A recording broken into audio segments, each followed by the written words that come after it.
5వ అధ్యాయము 8వ వచనము మనమందరం కలిసి చదువుకుందాం. నేను వారిలో నివసించినట్లు వారు నాకు పరిశుద్ధ స్థలమును నిర్మింపవలెను. అదే రీతిగా లేవియాకాండము 1వ అధ్యాయము 8వ వచనము మనమందరం కలిసి చదువుకుందాం. Book of Leviticus chapter 1 and verse 8. అప్పుడు యాజకులైన అహరోను కుమారులు ఆ అవయవములను, తలను, క్రొవ్వును బలిపీఠం మీద ఉన్న అగ్ని మీది కట్టెలపైని చక్కగా పేర్చవలెను. ప్రభు యొక్క సాయంత్రం ప్రార్థన చేసుకుందాం. మా ప్రేమగల తండ్రి, దయగల దేవా, పరిశుద్ధమైన దేవా, ప్రభు యొక్క సాయంకాల సమయంలో మీ యొక్క సన్నిధిలో చేరి మేము అనుగురించినటువంటి పాటలు పాడడానికి ఇచ్చినటువంటి గొప్ప ధన్యతను బట్టి మీకు స్తోత్రాలు. క్రైస్తవ జీవితము సౌభాగ్యకరమైనటువంటి జీవితము, ఎంతో అద్భుతకరమైనటువంటి జీవితము, ఉజ్వలమైనటువంటి భవిష్యత్తును కలిగించేటువంటి జీవితమును, ఆనందకరమైనటువంటి, సంతోషకరమైనటువంటి, సమాధానకరమైనటువంటి జీవితమును మాకు అనుగ్రహించినందుకై మీకు స్తోత్రాలు చెల్లించుకుంటూ ఉన్నాం. ప్రభు యొక్క సమయంలో మీ యొక్క వాక్యాన్ని మేము ధ్యానించుంటుండగా మీ యొక్క స్వరమును మాలో ఉన్న ప్రతి ఒక్కరికి మీరే దయచేయమని ప్రార్థన చేస్తున్నాం. మమ్మల్ని అందరినీ కూడా తేజోవాసులైన పరిశుద్ధుల స్వాస్థ్యములో మమ్మలను పాలివారుగా చేసినందుకే స్తోత్రాలు. ప్రభు వెలుగు సంబంధులుగా మమ్మల్ని చేశారు. నీతి సూర్యుడైనటువంటి మా ప్రభువైన యేసుక్రీస్తు మా పైన ప్రకాశించినట్లుగా ప్రభా మీరు వెలిగింపజేసినందుకై మీకు స్తోత్రాలు చెల్లించుకుంటూ ఉన్నాం. ప్రభా మమ్మలను దేవుని యొక్క సంపూర్ణతలోనికి, క్రీస్తున కలిగిన సంపూర్ణతకు సమానమైన సంపూర్ణత గలవారమైనట్లుగాను, ఆత్మ యొక్క పరిపూర్ణత కలిగి ఉండునట్లుగా మీరు మా ఎడల గొప్ప ఉద్దేశమును, సంకల్పమును కలిగినందుకై మీకు స్తోత్రాలు చెల్లించుకుంటూ ఉన్నాం. అందుకొరకై ప్రభా మా కొరకు అపోస్తలులను, ప్రవక్తలను, సువార్థికులను, ప్రభా కాపరులను, ఉపదేశకులను మాకు సమృద్ధిగా అనుగ్రహించినందుకై మీకు స్తోత్రాలు చెల్లించుకుంటూ ఉన్నాం. మా తండ్రి, క్రీస్తు యేసును బట్టి మీరు మాకు ఇచ్చినటువంటి గొప్ప నిరీక్షణను బట్టి స్తోత్రాలు. మాకు ఆరోపించినటువంటి నీతిని బట్టి మీకు స్తోత్రాలు. మీరు మాకు అనుగ్రహించినటువంటి నీతి వస్త్రములు, రక్షణ వస్త్రములు, ప్రకాశమానమైనటువంటి తెల్లని వస్త్రములను బట్టి మీకు స్తుతులు చెల్లించుకుంటూ ఉన్నాం. ప్రభా మీ యొక్క వాక్యాన్ని మేము ప్రభా అనేక వారాలుగా అధ్యయనం చేస్తూ ఉన్నాం. ప్రభా మరి క్రీస్తు యొక్క నిజ స్వరూపము అనేటువంటి ఆ యొక్క అంశము, ఆ యొక్క దృక్పథంలో మేము ఈ యొక్క బలులను ప్రభా ప్రత్యక్ష గుడారమును అర్థం చేసుకొని చుండగా మీరే మాకు జ్ఞానమును, తెలివిని, వివేచన దయచేయమని ప్రార్థన చేస్తుంటున్నాం. ప్రభా మరి చేరువచ్చినటువంటి బిడ్డలందరిని బట్టి స్తోత్రాలు. వారి యొక్క తలంపులు, ఆలోచనలు, వారి యొక్క హద్దుబాట్లు, ప్రభా గత చరిత్ర అన్నీ కూడా మీరు ఎరుగుదురు. ప్రభా వారి యొక్క ఆత్మీయత మీరు ఎరుగుదురు కనుక వారికి అవసరమైనటువంటి వర్తమానమును మీరే ప్రతి ఒక్కరికి దయచేయమని ప్రార్థన చేస్తుంటున్నాం. ఎక్కడైతే 2-3 మీ యొక్క నామపేట కూడి ఉంటారో వారి మధ్యలో ఉంటారని చెప్పారు. ఈ యొక్క సమయంలో అదృశ్యమైనటువంటి దేవుడుగా మీరు మా మధ్యలో ఉన్నందుకై మీకు స్తోత్రాలు చెల్లించుకుంటున్నాం. అయ్యా నా పాత్ర నన్ను మీ శిలువ చాటున మరుగుపరచి మీ రక్తం చేత కడిగి పవిత్రపరిచి పరిశుద్ధమైన పాత్రగా మీరే వాడుకొని మహిమ పొందమని మా ప్రభువును ప్రియరక్షకుడైన యేసుక్రీస్తు వారి అతి శ్రేష్టమైన పవిత్రమైన నామపేట ప్రార్థించి స్తుతించి వేడుకొనుచున్నాం తండ్రి, ఆమేన్.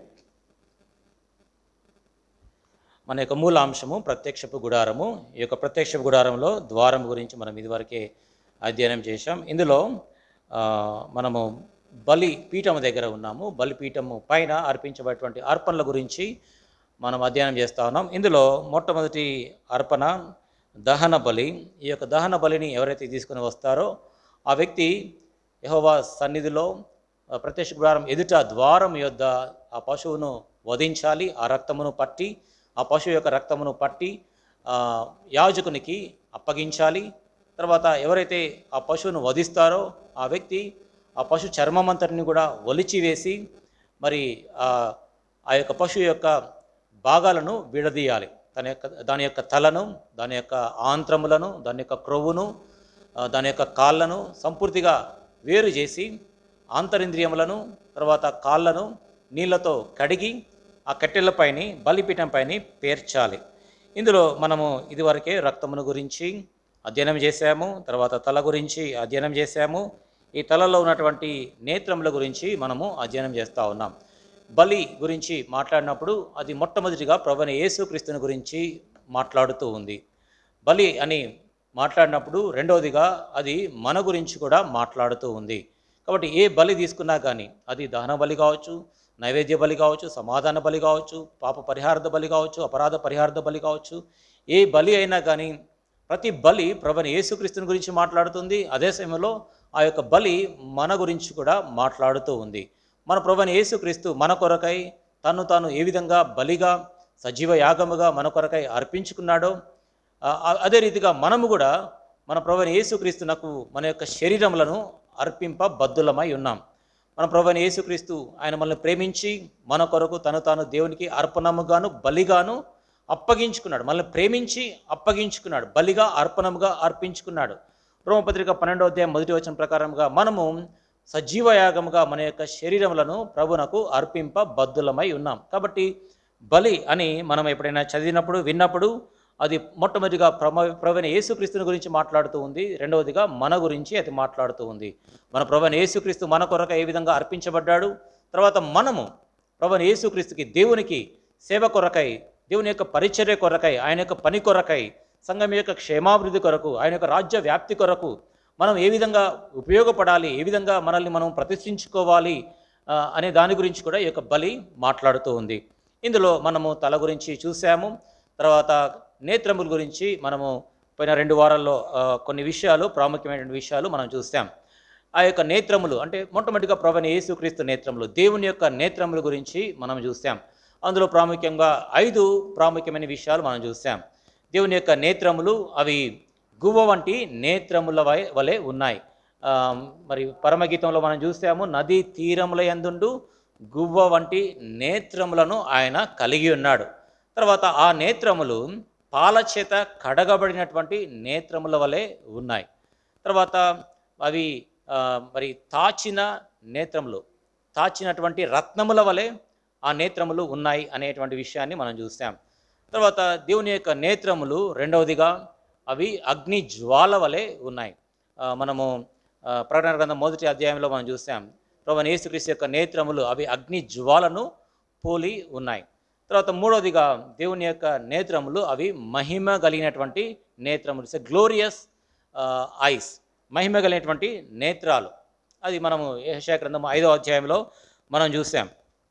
తర్వాత దేవుని యొక్క నేత్రములు అవి దుష్టత్వము చూడలేనంత నిష్కలంకమైనటువంటి నేత్రములుగా హబక్కూకు గ్రంథము 1వ అధ్యాయంలో మనం చూసాం. తర్వాత దేవుని యొక్క నేత్రములు అవి 7 నేత్రములు. జకర్యా గ్రంథము 3వ అధ్యాయము, తర్వాత 4వ అధ్యాయంలో, తర్వాత ప్రకటన గ్రంథము 5వ అధ్యాయంలో ఈ యొక్క 7 నేత్రములు భూమి అంతటికి పంపించబడినటువంటి దేవుని యొక్క 7 ఆత్మలకు గుర్తుగా అవి ఉన్నాయి. తర్వాత 4 జీవుల గురించి ఆ 4వ అధ్యాయంలో మనం చూస్తాము, ప్రకటన గ్రంథం 4వ అధ్యాయంలో. తర్వాత యెహెజ్కేలు గ్రంథము 1వ అధ్యాయంలో కూడా మనం చూస్తాము. ఆ యొక్క జీవులకు మరి సంపూర్తిగా నేత్రముల చేత అవి నింపబడి ఉండటం మనం చూస్తాం. అంటే దేవుని యొక్క ఆత్మ చేత ఆ జీవులు నింపబడి ఉన్నాయి. కాబట్టి ఇవి దేవుని యొక్క 7 నేత్రములు. 5 విషయాలు మనము పోయినసారి చూసాము. తర్వాత యోబు గ్రంథంలో దేవుని యొక్క నేత్రములు అవి నరుని నేత్రముల వంటివి కావు అని వ్రాయబడింది. చూడండి, యోబు గ్రంథము 10వ అధ్యాయము 4వ వచనము. Book of Job chapter 10 and verse 4. యోబు గ్రంథం 10వ అధ్యాయము 4వ వచనము. నీ నేత్రములు నరుల నేత్రముల వంటివా? మన యొక్క నేత్రములు వంటివి దేవుని నేత్రములు కావు. ఆయన యొక్క నేత్రాలు ఎట్లాంటివో మనం చూసాం. మరి గువ్వ వంటి నేత్రములు, గువ్వ అంటే మరి నిష్కలంకము గురించి అది మాట్లాడుతుంది. ప్రభువైన యేసుక్రీస్తు తాను భూమి మీద పరిచర్య తాను చేసినప్పుడు పాముల వలె వివేకులను, పావురముల వలె నిష్కపటులనై యునుడి. కాబట్టి గువ్వ లేకపోతే పావురము మనకేమి చూపిస్తుందంటే అది నిష్కపటమైనటువంటిది, నిర్దోషమైనటువంటిది. కాబట్టి మనము కూడా మన యొక్క నేత్రములు అట్లాంటి నేత్రములుగా ఉండవలసినవిగా ఉన్నాయి. దేవుని యొక్క నేత్రములు గువ్వ వంటి నేత్రములు, అవి నిష్కలంకమైనటువంటి నేత్రములు, నిర్దోషమైనటువంటి నేత్రములు, దుష్టత్వమును చూడలేనంత నిష్కలంకమైనటువంటి నేత్రములు మన దేవుడు కలిగి ఉన్నాడు.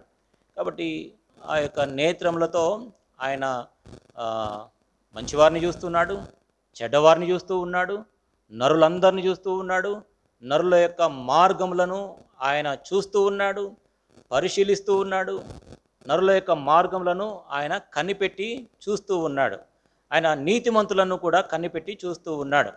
దేవుని యొక్క కనుదృష్టి మరి అన్ని చోట్ల ఉంది. ప్రతి స్థలము పైన దేవుని యొక్క కనుదృష్టి విస్తరించి ఉంది. దేవునికి మరుగై ఉన్నటువంటి సృష్టము ఏది కూడా లేదు. కాబట్టి ఆయన సర్వ నరులను ప్రతి ఒక్కరిని ఆయన చూస్తూ ఉన్నాడు. ప్రాముఖ్యంగా దేవుని యొక్క నేత్రములు ఆయన యొక్క మందిరము పైన ఉన్నాయి. సొలొమోను మహారాజు ఆయన ప్రార్థన చేసి, దేవా నీ యొక్క నేత్రములు ఈ యొక్క మందిరం పైన ఎల్లప్పుడూ కూడా ఉండునుగాక అని తాను ప్రార్థన చేశాడు.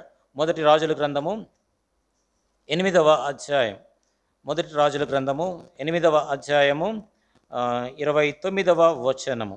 నీ దాసునైన నేను చేయు ప్రార్థనను దయతో అంగీకరించినట్లు నా నామము అక్కడ ఉండునని ఏ స్థలమును గురించి నీవు సెలవిచ్చితువో ఆ స్థలమైన ఈ మందిరము తట్టు నీ నేత్రములు రేయింబగలు తెరవబడి ఉండునుగాక.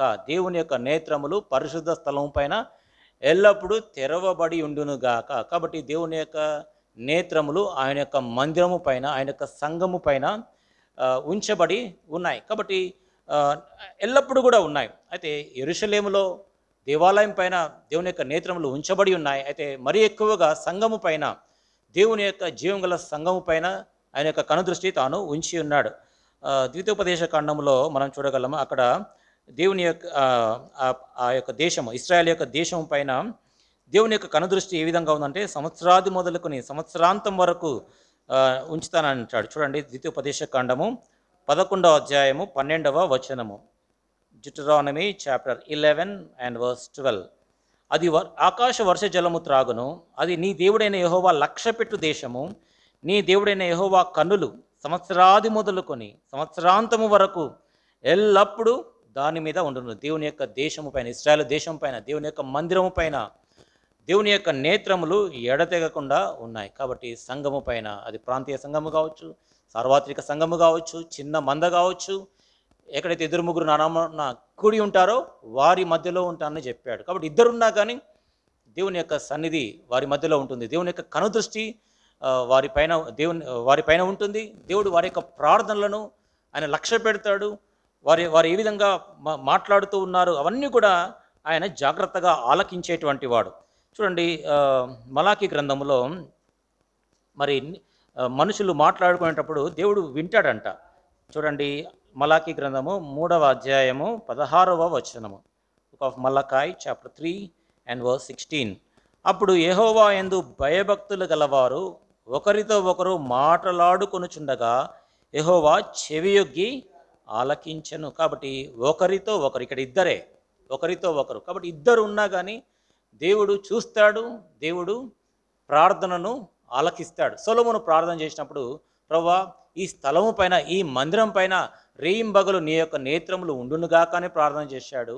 అంతేకాదు ప్రార్థన విన్నపముల పైన కూడా నీ యొక్క నేత్రములు ఉంచు ప్రభువా అని ప్రార్థన చేశాడు. చూడండి, అదే మొదటి రాజుల గ్రంథము 8వ అధ్యాయము, మొదటి రాజులు 8వ అధ్యాయం, 1 Kings and chapter 8 and verse 52. కాబట్టి నీ దాసుడైన నేను చేయు విన్నపము మీదను, ఇశ్రాయేలుకు నీ జనులు చేయు విన్నపము మీదను దృష్టి ఉంచి వారు ఏ విషయంలో యందు నిన్ను వేడుకొందరో ఆ విషయముల యందు వారి విన్నపముల నాలకించుము. కాబట్టి ఇక్కడ విన్నపముల మీద దృష్టి ఉంచి, కాబట్టి దేవుడు సర్వజనులను చూస్తూ ఉన్నాడు, అన్యజనులను చూస్తూ ఉన్నాడు. చెడుతనము చేసేటువంటి వారిని, దుష్టత్వము చేసేటువంటి వారిని, పాపము చేసేటువంటి వారిని, భక్తిహీనులను, భక్తి పరులను, నీతిమంతులను అందరినీ ఆయన చూస్తూ ఉన్నాడు. అయితే దేవుని యొక్క కనుదృష్టి ప్రత్యేకముగా దేవుని యొక్క మందిరము పైన ఉంది, ఆయన యొక్క సన్నిధి పైన ఉంది. ప్రార్థనల పైన, అంటే విన్నపముల పైన దేవుని యొక్క దృష్టి, కనుదృష్టి ఉంచబడి ఉన్నది. తర్వాత 2వ దినవృత్తాంతముల గ్రంథంలో కూడా ఈ విన్నపముల పైన దృష్టి ఉంచు ప్రభువా అని ప్రార్థన చేస్తాడు. 2వ దినవృత్తాంతములు 6వ అధ్యాయం, 2 Chronicles and chapter 6 and verse 40. 2వ దినవృత్తాంతములు 6వ అధ్యాయము 40వ వచనము. నా దేవా, ఈ స్థలమందు చేయబడు విన్నపము మీద నీ కనుదృష్టి ఉంచుదువుగాక, నీ చెవులు దాన్ని ఆలకించునుగాక. కాబట్టి దేవుని యొక్క సన్నిధిలో, మందిరంలో చేసేటువంటి ప్రార్థనలు, విన్నపముల పైన దేవుడు తన యొక్క కనుదృష్టి ఉంచుతాడు. తర్వాత ఇదే 2వ దినవృత్తాంతములు 7వ అధ్యాయము 15వ వచనము. 2వ దినవృత్తాంతములు 7వ అధ్యాయము 15వ వచనము.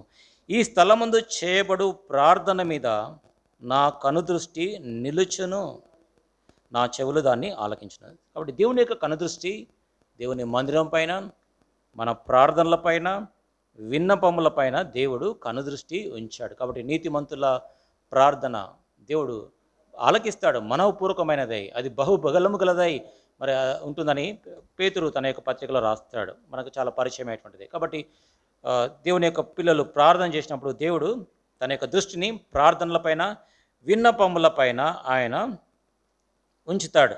తర్వాత ఆయన మనపైన ఎందుకు దృష్టి ఉంచుతాడంటే మేలు కలగజేయడానికి కొరకై. చూడండి, ఇర్మియా గ్రంథము 24వ అధ్యాయం. ఇర్మియా గ్రంథం 24వ అధ్యాయము 6వ వచనము. వారికి మేలు కలుగునట్లు నేను వారి మీద దృష్టి ఉంచుచు. మేలు కలుగునట్లు దృష్టి ఉంచుచు. కాబట్టి దేవుడు అందరిపైన దృష్టి ఉంచాడు. అందరినీ చూస్తూ ఉన్నాడు. పాపులను చూస్తూ ఉన్నాడు, నీతిమంతులను చూస్తూ ఉన్నాడు. అయితే నీతిమంతుల పైన తన యొక్క కనుదృష్టి ప్రత్యేకమైనటువంటిది. ఆయన ఎందుకు కనుదృష్టి ఉంచాడు అంటే మేలు కలుగజేయడానికి కొరకై వారిపైన ఆయన కండ్లు, నేత్రములు నిలిపి ఉంచాడు. అయితే పాపుల పైన ఎవరైతే కీడు చేస్తారో వారిపైన మాత్రము దేవుడు కీడు చేయడానికి ఆయన దృష్టి ఉంచాడు. చూడండి, ఆమోస్ గ్రంథం 9వ అధ్యాయము 4వ వచనము. ఏమోస్ చాప్టర్ 9 and verse 4. ఆమోసు గ్రంథము 9వ అధ్యాయము 4వ వచనము. తమ శత్రువుల చేత వారు చెరపట్టబడినను అచ్చట నేను ఖడ్గమున కాజ్ఞ ఇత్తును, అది వారిని హతము చేయును. మేలు చేయుటకు కాదు, కీడు చేయుటకే నా దృష్టి వారి మీద నిలుపుదును. కీడు చేయుటకే నా దృష్టి వారి మీద నిలుపుదును. కాబట్టి ఎవరైతే పాపము చేస్తారో, దేవుని దృష్టికి వ్యతిరేకంగా ప్రవర్తిస్తారో, తిరుగుబాటు చేస్తూ ఉంటారో వారి మీదకి కీడు చేయడానికి దేవుడు తలపెడతాడు, వారి మీద దృష్టి ఉంచుతాడు. మనం ఎగ్జాంపుల్ చూసినట్లయితే, ఉదాహరణకి మనం ఆహాబును చూసినట్లయితే, ఆహాబు రామోద్గిలాదు మీదికి పోయి పడునట్లుగా ఎవడు ఆలోచన చెప్తాడని దేవుడు పరలోకములో మీటింగ్ పెట్టాడు. ఒక సమావేశం ఏర్పాటు చేశాడు. దేవదూతలు వచ్చారు, అనేక మంది వచ్చారు, అనేక సలహాలు ఇచ్చారు.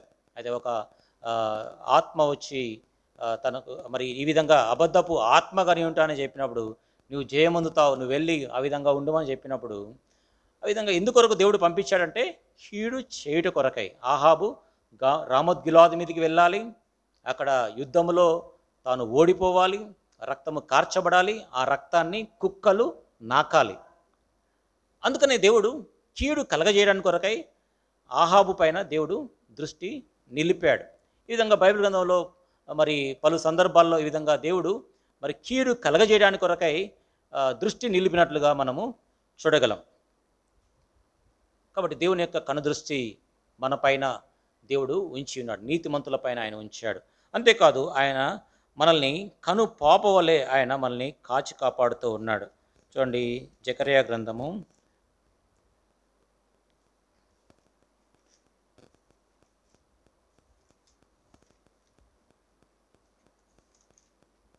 2వ అధ్యాయము 8వ వచనం. జకర్యా గ్రంథం 2వ అధ్యాయము 8వ వచనము.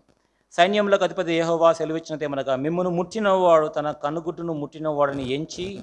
చూడండి, దేవుడు మనల్ని ఎలా కాపాడుతున్నాడంటే తన కనుగుట్టును ముట్టినటువంటి రీతిగా, అంటే మన కంటి పైన ఏదైనా నలక కానీ, ఏదైనా మురికి కానీ, ఏదైనా దుమ్ము పడితే మనం అది పోయేంత వరకు మనము సమాధానంగా ఉండలేం. అది ఖచ్చితంగా పోయి తీరాల్సిందే. లేకపోతే చిన్న నలక ఉన్నా కానీ మనం సమాధానంగా ఉండలేం. చాలా దురద అనిపిస్తుంది, చాలా మరి నెమ్మది మనం కలిగి ఉంటాం. అది ఎప్పుడు మనం తీసివేస్తామా అని కాచుకొని ఉంటాం. ఆ విధంగా దేవుడు మన పైన కూడా దృష్టి ఉంచి కనుపాప వలె ఆయన మనల్ని కాపాడుతూ ఉన్నాడు. కాబట్టి దేవుని యొక్క నేత్రముల గురించి మనం చూసాము. ఆయన యొక్క కనుదృష్టి ఏ విధంగా మరి దుష్టులపైన, నీతిమంతులపైన ఉందో మనము చూసాము. గత వారంలో కూడా, అంతకుముందు కూడా మనము అధ్యయనం చేశాము. తర్వాత మన యొక్క నేత్రములు ఏ విధంగా ఉన్నాయో పోయిన వారము మనము చూడడం జరిగింది. మన యొక్క నేత్రములు ఏ విధంగా ఉన్నాయి? పాపము మానలేని కన్నులు కలిగినటువంటి వారం. మన యొక్క నేత్రములు గ్రుడ్డితనముతో కప్పబడి ఉన్నాయి. అంటే ఆత్మ సంబంధమైనటువంటి అంధత్వమును మనము కలిగి ఉన్నాం. తర్వాత మన యొక్క నేత్రములు చెడినటువంటి నేత్రములు. మన నేత్రముల్లో దూలము, తర్వాత నలుసు కలిగినటువంటి వారము. మన నేత్రములు అంటే మత్సరము అని రాయబడింది. అంటే చెడ్డ కండ్లు మనము కలిగి ఉన్నాం అని మనం పోయిన వారం దీని గురించి అధ్యయనం చేశాము. తర్వాత మన యొక్క నేత్రములు వ్యభిచార సంబంధమైనటువంటి నేత్రములుగా ఉన్నాయి. మన యొక్క నేత్రములు ఈ విధంగా ఉన్నాయి. అయితే ఇట్లాంటి నేత్రములను మనము రక్షణ పొందకపూర్వము కలిగి ఉన్నాం. అయితే రక్షణ పొందిన తర్వాత దేవుడు మన యొక్క నేత్రములను ఆయన గువ్వ వంటి నేత్రములుగా చేశాడు. మనము చూసాము పరమగీతములు మొదటి అధ్యాయంలో, తర్వాత 4వ అధ్యాయం మొదటి వచనంలో కూడా అక్కడ షూలమితి గురించి సొలొమోను మహారాజు మాట్లాడుతూ నీ నేత్రములు గువ్వ వంటి నేత్రములే ఉన్నాయని ఆమెను ప్రశంసిస్తాడు. కాబట్టి మన యొక్క నేత్రములు కూడా గువ్వ వంటి నేత్రములు కలిగి ఉండాలి. అంటే రక్షణ పొందిన తర్వాత దేవుడు మన యొక్క నేత్రములను తెరవజేయడం మాత్రమే కాకుండా, వెలిగించడం మాత్రమే కాకుండా ఆయన మనల్ని గువ్వ వంటి నేత్రములుగా చేశాడు. అంటే గువ్వ వంటి నేత్రములు అంటే నిష్కపటమైనటువంటి నేత్రములుగా. అంటే గువ్వ నిష్కపటానికి సాదృశ్యమైనటువంటిది. పాముల వలె వివేకులను, పావురముల వలె నిష్కపటులనై ఉండుడి. కాబట్టి గువ్వ వంటి నేత్రములు అంటే నిష్కపటము కలిగినటువంటి వారముగా మన యొక్క నేత్రములు దేవుడు చేశాడు. తర్వాత మన యొక్క నేత్రములు మన నేత్రములతో మనము నిబంధన చేయబద్ధులమై ఉన్నాం. పోయినసారి మనం చూసాం, యోబు తన యొక్క నేత్రములతో నిబంధన చేశాడు. కన్యక నేను ఏ విధంగా చూచుదును అని చెప్పేసి ఆ దినాల్లోనే, బైబిల్ లేనటువంటి దినాల్లోనే, సంఘం లేనటువంటి దినాల్లోనే సవాల్తో కూడుకున్నటువంటి నిబంధన తాను దేవునికి చేశాడు. తన నేత్రములతో చేశాడు. కాబట్టి మనము కూడా పాపము చూడకుండానట్లుగా మనము మన యొక్క నేత్రములతో నిబంధన చేయబద్ధులమై ఉన్నాం. కాబట్టి నేటి దినాల్లో మనం సంఘము కలిగి ఉన్నాము, మనము బైబిల్ కలిగి ఉన్నాం, సొంత భాషలో మనం కలిగి ఉన్నాం, మనము అనేకమైనటువంటి ఉపదేశకులను, సువార్థికులను మనం కలిగి ఉన్నాం, సమృద్ధిని మనం కలిగి ఉన్నాం. కాబట్టి మనం నిశ్చయముగా యోబు కంటే మించి ఎక్కువైనటువంటి నిబంధన మనము చేయవలసినటువంటి వారము. కాబట్టి యోబు ఆ దినాల్లో ఏమీ లేనప్పటికీ తాను నిబంధన చేశాడు. కాబట్టి మనము కూడా మన నేత్రములతో నిబంధన చేయాలి. కాబట్టి మన యొక్క నేత్రములు గువ్వ వంటి నేత్రములలో చేశాడు, మన నేత్రములతో మనము నిబంధన చేయాలి. తర్వాత మనం పోయినసారి చూసాము, మన యొక్క నేత్రం ఎల్లప్పుడూ కూడా దేవుని కొరకు కనిపెట్టుకొని ఉండాలి. ఎల్లప్పుడూ కూడా దేవుని వైపు మనం చూడాలి. మన యొక్క అక్కర్ల కొరకు, మనకి ఏ అవసరం ఉన్నా కానీ, నింద, శ్రమ ఏమి సంభవించినా కానీ మనం దేవుని వైపు చూడాలి. యేసు వైపు చూచు, దాన్ని కొనసాగించబడిన యేసు వైపు చూచు, విశ్వాసం కర్త దాన్ని కొనసాగించబడిన యేసు వైపు చూచు. కాబట్టి యేసు వైపు మనం చూస్తూ ఉండాలి. అన్ని విషయాల్లో, అన్ని రంగాల్లో, ప్రతి దాని కొరకై మనం ఎల్లప్పుడూ దేవుని కొరకు మనం చూడాలి. మనం పోయినసారి చూసాము ఇదివరకే. తర్వాత మనము సూర్యుని వైపు మనం చూడాలి. అంటే సూర్యుని చూచుట కంటికి ఇంపైనటువంటిది అని ప్రసంగి గ్రంథం 11వ అధ్యాయంలో మనం పోయినసారి చూసాం. ఆ సూర్యుడు అంటే మలాకి గ్రంథం 4వ అధ్యాయం మనం చూసాం, నీతి సూర్యుడు నీ పైన ఉదయించును, ఆయన నీతి సూర్యుడై ఉన్నాడు. తర్వాత ఎఫెసీ పత్రిక 5వ అధ్యాయంలో కూడా నిద్రించుచున్న నీవు మేల్కొని మృతుల నుండి లెమ్ము, క్రీస్తు నీ మీద ప్రకాశించును, క్రీస్తు నీ మీద ప్రకాశించును. అందుకని యెషయా గ్రంథం 60వ అధ్యాయం అనుకుంటాను, లెమ్ము తేజరిల్లుము, యెహోవా నీ మీద ప్రకాశించున్నాడు. కాబట్టి లెమ్ము తేజరిల్లుము. కాబట్టి క్రీస్తు ఆయన నీతి సూర్యునితో పోల్చబడి ఉన్నాడు. కాబట్టి మనం ఎల్లప్పుడూ కూడా ఆ నీతి సూర్యుని వైపు మనము చూచేవారముగా ఉండాలి. కాబట్టి మన యొక్క నేత్రములు దేవునికి అర్పించుట అంటే మన నేత్రములతో నిబంధన చేయడము, ఎల్లప్పుడూ దేవుని వైపు చూడడము, నీతి సూర్యుడైన ప్రభువైన యేసుక్రీస్తు వారి వైపు మనము చూడాలి. మనం ఇవన్నీ కూడా పోయిన వారం వరకు మనం చూసాం. తర్వాత మన యొక్క నేత్రములతో మనము ఏ దుష్కార్యంను కూడా మనము చేయకుండా, మన ఎదుట ఏ దుష్కార్యమును కూడా ఉంచుకొనకూడదు. చూడండి, కీర్తనల గ్రంథం 101:3వ వచనము. కీర్తనలు 101 సామ్ అండ్ వర్స్ 3. కీర్తనలు 101:3వ వచనము. నా కన్నుల ఎదుట నేను ఏ దుష్కార్యమును ఉంచుకొనను. కాబట్టి మన ఎదుట ఏ దుష్కార్యమును కూడా మనం ఉంచుకొనకూడదు. ఎందుకంటే ఈ లోకంలో ఉన్నదంతా కూడా శరీరాశ, నేత్రాశ, జీవపుడంబం. కాబట్టి ఈ మూడు ఈ లోకములో ఉన్నాయి. కాబట్టి లోకమును ప్రేమిస్తే దేవునికి శత్రువు అవుతారంట. కాబట్టి ఈ నేత్రాశ అనేటువంటిది లోకానికి సంబంధించినటువంటిది. కాబట్టి ఈ యొక్క మన కన్నులు ఏదో దుష్కార్యమును పాపమును మనము ఉంచుకొనకూడదు. మన నుంచి దాన్ని తొలగించుకోవాలి. కాబట్టి దుష్కార్యము లేకుండా మనము చూసుకోవాలి. మన యొక్క నేత్రములతో అపవిత్రత చూడడము, మురికి సంగతులను చూడడము, వాటిని మనము మానుకోవాలి. యెషయా గ్రంథము 33వ అధ్యాయము 15వ వచనము. Book of Isaiah chapter 33 and verse 15. యెషయా గ్రంథం 33:15వ వచనము చివర్లో, చెడుతనము చూడకుండా కన్నులు మూసుకునేవాడు ఉన్నత స్థలమున నివసించును. చెడుతనము చూడకుండా కన్నులను మూసుకొనవలసినటువంటి వారం. కాబట్టి మన దృష్టికి ఏ దుష్కార్యము లేకుండా మనము బహు జాగ్రత్త పడవలసినటువంటి వారం. అయితే ఈ యొక్క దుష్కార్యం అంటే ఇప్పుడు మనం ఎగ్జాంపుల్ చూసినట్లయితే దావీదు తాను పాపం చేసినాడు. మనకు బాగా పరిచయం 2వ సమూయేలు గ్రంథం 11వ అధ్యాయంలో తాను వసంతకాలంలో రాజులు యుద్ధమునకు బయలుదేరేటువంటి సందర్భంలో ఆయన మేడ పైకి ఎక్కి తాను చూడకూడనటువంటి సంగతులను ఆయన చూచాడు. తన నేత్రములతో చూచాడు. దుష్కార్యాన్ని తాను చూచాడు. ఆయన చూచడం ద్వారా మరి పాపము చేశాడు. దాని ద్వారా ఎంత నష్టము తాను పొందుకున్నాడో మనకందరికీ చాలా పరిచయమే. నాతాను వచ్చి ఒక ఉపమానం ద్వారా మరి ఒక గొర్రె పిల్లను లేకపోతే మేక పిల్లను ఒక వ్యక్తి మరి పెంచుకుంటూ ఉన్నప్పుడు ఆ విధంగా ఉపమానం చెప్పిన తర్వాత చివరికి ఆ దుష్టుడవు ఆ నరహంతుడు నీవే అని చెప్పినప్పుడు వానికి దావీదు కోప్పడతాడు. కాబట్టి ఆ మేక పిల్లకు ప్రతిగా మరి 4 గంతలు చెల్లించాలంటాడు. 4 గంతలు చెల్లించాలంటాడు. చూడండి, దావీదు యొక్క కుమారులో నలుగురు సంహరించబడ్డారు. కాబట్టి దానికి తాను ప్రతిఫలము చెల్లించాల్సి వచ్చింది. కాబట్టి తన ఎదురు దుష్కార్యం ఉంచుకున్నాడు, పాపము చేశాడు. కాబట్టి ఎంత గొప్ప నష్టాన్ని తాను పొందుకున్నాడు. కాబట్టి మన యొక్క జీవితంలో కూడా ఈ యొక్క లోకంలో చాలా ఆకర్షణలు ఉంటాయి. ఈ కంప్యూటర్ యుగంలో ఇంకా ఆకర్షణలు చాలా ఎక్కువైపోయినాయి. చాలా భయంకరమైనటువంటి దినాల్లో మనం జీవిస్తూ ఉన్నాం. అట్రాక్షన్స్ అనేటువంటి చాలా ఉన్నాయి ఈ యొక్క లోకంలో. కాబట్టి నేత్రాశ, కాబట్టి వాటికి మనం చాలా దూరంగా ఉండాలి. ఆ దినాల్లో దావీదు పాపం చేశాడు. చాలా సందర్భాలు ఉన్నాయి. ఇంకొక విషయం చూసినట్లయితే ఆకాను కూడా చూచాడు. ఏమి చూచాడు? బంగారపు కమ్మిని, మంచి షీనారు వస్త్రాన్ని చూచాడు. చూడండి యెహోషువ గ్రంథం 7వ అధ్యాయము 21వ వచనం.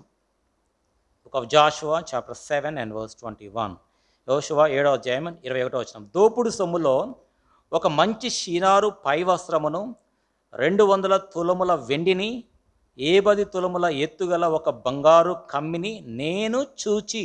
చూడండి, నేను చూచి ఈజ్ విట్నెసింగ్ అబౌట్ హిమ్సెల్ఫ్. తన గురించి సాక్ష్యం ఇస్తూ ఉన్నాడు. చూచాడు. ఏమి చూచాడు? దోపుడు సొమ్ము చూచాడు. అందులో మంచి షీనారు వస్త్రము. షీనారు అంటే బబులోనుకు సాదృశ్యం. బబులోను షీనారుకు మరొక పేరు బబులోను ఆ దినాల్లో మరి చాలా ప్రఖ్యాతిగాంచినటువంటిది. అయితే మంచి షీనారు పై వస్త్రాన్ని తీసుకున్నాడు. తర్వాత 200 తులముల వెండి, 50 తులముల ఎత్తుగల బంగారు కమ్మిని చూచాడు. కాబట్టి చూచి మోసపోయాడు. కాబట్టి ఏ దుష్కార్యమును మన ఎదుట ఉంచుకొనకూడదు. చెడుతనమును ఉంచుకొనకూడదు. ఈ యొక్క లోకంలో ఆకర్షించేటువంటి సంగతులు చాలా ఉంటాయి. ఆకర్షించేవి. నీ పొరుగు వానిది ఏదైనా ఆశింపకూడదు. 10 ఆజ్ఞల్లో ఒక ఆజ్ఞ. కాబట్టి ఆశించడం, దురాశ ఆకాను కలిగి ఉన్న కారణం చేత ఎంత నష్టపోయాడు. తను మాత్రమే కాదు, తన యొక్క కుటుంబీకులను కూడా తాను కోల్పోయినాడు. తాను కూడా చంపబడ్డాడు. తన కుమారులు అందరూ కూడా, తన యొక్క పశు సంపద యావత్తు అగ్ని చేత కాల్చబడింది. రాళ్ల చేత వారందరూ కొట్టబడ్డారు. కాబట్టి తర్వాత మనము ఇంకొక ఎగ్జాంపుల్ చూసినట్లయితే గెహాజీ గురించి కూడా మనం చూడగలం. గెహాజీ చూచాడు. అక్కడ ఎవరు ఆయన? రెండవ రాజుల గ్రంథం 5వ అధ్యాయంలో 2వ రాజుల గ్రంథం 5వ అధ్యాయం సిరియా దేశపు సైన్యాధిపతి నయమాను. ఆ నయమాను తాను మనకందరికీ తెలుసు, స్వస్థపరచబడిన తర్వాత బహుమానము తీసుకోవాలని బతిమలాడాడు. అయితే ఎలీషా బహుమానాన్ని ఏమాత్రం కూడా తీసుకోలే. పక్కనే గెహజీ ఉన్నాడు. తాను బహుమానం చూస్తూ ఉన్నాడు. అరే పెద్ద సైన్యాధిపతి, రాజు తర్వాత వ్యక్తి, అంటే రాజు తర్వాత వ్యక్తి మీరు ఊహించుకోవచ్చు ఎంత సొమ్ము తీసుకొని వచ్చి ఉంటాడు, ఎంత పెద్ద బహుమతి తాను తీసుకొచ్చి ఉంటాడు. అది గేహజీ తట్టుకోలేకపోతా ఉన్నాడు. తన కళ్ళారు అన్ని కనబడతా ఉన్నాయి, దుస్తులు కనబడతా ఉన్నాయి, వెండి కనబడతా ఉంది, తట్టుకోలేకపోతా ఉన్నాడు. అయితే ఎలీషా మాత్రం వాటిని ఏమీ ఆశించలేదు, తీసుకోలేదు. అయితే గేహజీ తాను పరిగెత్తాడు పరిగెత్తాడు పరిగెత్తాడు, చిట్టు చివరికి తాను ఒక కుష్ఠరోగాన్ని తెచ్చుకున్నాడు. చాలా భయంకరం. కాబట్టి దుష్కార్యము చేసేటువంటి సంగతి ఇదే. తర్వాత అవ్వ గురించి కూడా మనం చూడగలం. అవ్వ చూసింది, ఏమి చూసింది? ఆ పండు రమ్యమైనటువంటిది గాను కనులకు ఇంపైనటువంటిదిగా. చూడండి, ఆదికాండము 3వ అధ్యాయం, జెనిసిస్ అండ్ చాప్టర్ 3, ఆదికాండము 3వ అధ్యాయము 6వ వచనము. స్త్రీ ఆ వృక్షము ఆహారమునకు మంచిదియు కనులకు అందమైనదియు వివేకమిచ్చు రమ్యమైనదినైనట చూచినప్పుడు. చూసింది దుష్కార్యము. దేవుడు చెప్పాడు ఆ మంచి చెడ్డ వృక్ష ఫలమును తినకూడదని చెప్పాడు, ఆజ్ఞాపించాడు. అయినా కానీ ఆమె చూసింది, ఆశించింది. దేవుడు తినొద్దని చెప్తే వాటిని ఆశించి తర్వాత తీసుకొని తినడం, తర్వాత ఆ ఏదైనా తోటలో నుంచి వారు గెంటి వేయబడడం మనం చూడాలి. కాబట్టి దుష్కార్యం చేసేటువంటి పని ఇదే. గేహజీ ఆ దుస్తులు సంపాదించుకున్నాడు, వెండిని సంపాదించుకున్నాడు, కానీ అనుభవించలేకపోయాడు. ఆకాను కూడా చినారు వస్త్రాన్ని సంపాదించుకున్నాడు, వెండి బంగారం సంపాదించుకున్నాడు, ఎన్నడూ కూడా అనుభవించలేకపోయాడు. అవ్వ కూడా తర్వాత అవ్వనే మోసపోయింది. మొట్టమొదట తినింది, ఒకటే ఒక పండు తినింది, తర్వాత మిగతా పనులు ఏవి కూడా అనుభవించలేకపోయింది. ఆ తోటలో ఎన్నో కొన్ని లక్షల కొలది కోట్ల కొలది వృక్ష ఫలాలు ఉన్నాయి, అవన్నీ కూడా పోగొట్టుకుంది. కాబట్టి దుష్కార్యం చేసేటువంటిది ఇదే.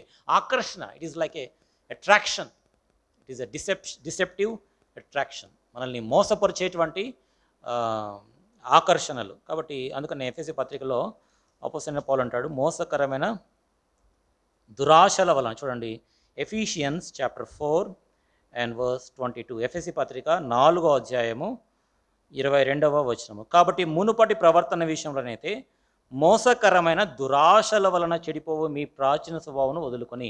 మోసకరమైన దురాశల వలన, మోసకరమైన దురాశ, ఇది దురాశ, ఆశ, దురాశ, తర్వాత మోసకరమైనటువంటి దురాశ. కాబట్టి దాన్ని అనుభవించలేరు, చిట్ట చివరికి నష్టం, చాలా భయంకరమైనటువంటి నష్టం. తర్వాత మనము ఇస్కరియోతు యూదా గురించి కూడా మనం చూడగలం. 30 వెండి నాణాలు దాని కొరకై ప్రభువైన యేసుక్రీస్తుని అమ్మివేశాడు.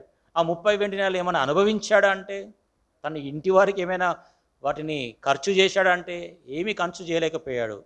ఆ 30 వెండి నాణాలు తీసుకున్నాడు, ఖర్చు చేయలేదు, కానీ చిట్ట చివరికి నష్టపోయాడు, ఊరి పెట్టుకొని తాను చంపుకోవాల్సినటువంటి పరిస్థితి. కాబట్టి మన ఎదుట కూడా ఈ ఆకర్షణలు చాలా ఉంటాయి. కాబట్టి మన యొక్క జీవితంలో ఈ యొక్క ఆకర్షణలన్నింటినీ కూడా మనం తొలగించుకున్నటువంటి వారమై మనము దేవుని దృష్టికి నిష్కపటులుగా మనము ఉండవలసినటువంటి వారం. కాబట్టి ఏ దుష్కార్యము కూడా మన ఎదుట ఉంచుకొనకూడదు. కాబట్టి మన యొక్క నేత్రములను ప్రభు కొరకై ఆ విధంగా సమర్పించుకోవాలి. ఏ దుష్కార్యము కూడా ఉంచకుండా మన నేత్రములను పవిత్రముగా మనము ఉంచుకోవాలి. తర్వాత చివరికి ఇంకొక విషయాన్ని మనం చూసి ముగిస్తాం. మన యొక్క నేత్రములతో మనము దేవుని కొరకు మనము కనిపెట్టుకోవాలి. చూడండి, అంటే మన ప్రభువైన యేసుక్రీస్తు మన కొరకై తాను కన్నీళ్లు గార్చాడు, ఆయన రోధించాడు. మనకు బాగా పరిచయం అయ్యేటువంటిది లాజరు చనిపోయిన తర్వాత యేసు కన్నీరు విడిచెను అనేటువంటి మాట అందరికీ చాలా పరిచయం అయ్యేటువంటిది. అంటే కొంతమంది అంటారు అది జీసస్ వెప్ట్, అంటే అది చాలా చిన్న వచనం అని అంటారు. అంటే ఇంగ్లీష్లో స్మాలెస్ట్ వర్స్ ఏదైనా ఉందంటే జీసస్ వెప్ట్, యేసు కన్నీరు విడిచెను. అది తెలుగులో కొంచెం పెద్దగా ఉంటుంది, కానీ ఇంగ్లీష్లో మాత్రం జీసస్ వెప్ట్, యేసు కన్నీరు విడిచెను. అయితే పలు సందర్భాల్లో ప్రభువైన యేసుక్రీస్తు తాను కన్నీరు విడిచుట మనం చూడగలం. ఆయన కన్నీరు విడిచాడు, కార్చాడు. చూడండి, మత్తయి సువార్త 26వ అధ్యాయం, మత్తయి సువార్త 26వ అధ్యాయము 37-38 వచనాలు. Matthew's gospel chapter 26 verses 37 and 38. పేతురును జెబెదయి 2 కుమారులను వెంటబెట్టుకొని పోయి దుఃఖపడుటకును చింతాక్రాంతుడవుటకును మొదలు పెట్టెను. అప్పుడు యేసు, మరణమగునంతగా నా ప్రాణము బహు దుఃఖములో మునిగి ఉన్నది. చూడండి 37వ వచనం, దుఃఖపడుటకును చింతాక్రాంతుడగుటకును. అంటే ఆ రాత్రి వేళలో ప్రభువైన యేసుక్రీస్తు బహుగా రోదించాడు, బహుగా ఏడ్చాడు, బహుగా మన కొరకై ఆయన దుఃఖించాడు. మనలో ప్రతి ఒక్కరిని జ్ఞాపకం చేసుకొని మనలో ప్రతి ఒక్కరి కొరకై ఆయన కన్నీరు కార్చాడు. అందుకనే 38వ వచనంలో రాయబడింది, నా ప్రాణం బహు దుఃఖములో మునిగి ఉన్నది. దీని గురించి మనము మార్కు సువార్త తర్వాత లూకా సువార్తలో కూడా ఇదే మాటలు రాయబట్ట మనం చూడగలం. తర్వాత హెబ్రీ గ్రంథకర్త కూడా ప్రభువైన యేసుక్రీస్తు తాను రోదించాడు అనే విషయాన్ని ప్రస్తావిస్తాడు. చూడండి హెబ్రీలకు 5వ అధ్యాయం, హెబ్రీ పత్రిక 5వ అధ్యాయము 7వ వచనం, హీబ్రూస్ చాప్టర్ 5 and verse 7.